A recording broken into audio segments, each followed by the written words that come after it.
Well, this is how fast things are escalating. One moment tension, the next moment an attack from the sky. Well, a major US military base in Kuwait. It is now at the center of a growing tension, and the signals coming out, they are deeply alarming. The target? Ali Al Salim Air Base. Basically, it's a critical hub for the US Air Force operations in that particular region. A base that supports surveillance, logistics, rapid deployment mission across the Middle East. Well, now it is under attack. According to reports, drones struck the base, leaving at least 15 American soldiers injured. Can you think about that? Not missiles, we are not talking about fighter jets. We are talking about drones. Fast, low flying, and increasingly hard to stop. Well, this is the new phase of warfare though, silent, sudden, and devastating. And this is not an isolated incident though. The numbers of injured US personnel, it is rising. Reports suggest that as many as 373 troops, they have been wounded in recent phases of this particular conflict. Now, that number, it tells a bigger story, right? This is no longer a series of small skirmishes. This is a sustained pressure. And now comes the claim from Iran. Let's flip the script here.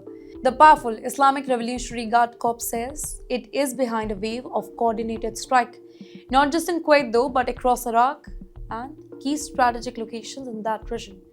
According to Tehran, the US bases, naval assets and command centers, they all have been targeted in a broader campaign. But the escalation does not stop there. There are also reports of missile strikes reaching into Saudi Arabia, and that's a major shift because this suggests that this conflict is no longer contained. It is spreading, geographically and strategically too. So each new strike, it is widening the battlefield. And at the very same time, Iran claims it is not just attacking, it is also defending. It says it has intercepted the incoming drones and cruise missiles aimed at its own territory. So that means the battle is now happening in multiple domains: air, land, possibly even sea. A full spectrum conflict that is taking shape, right? Now let's step back and look at a bigger picture.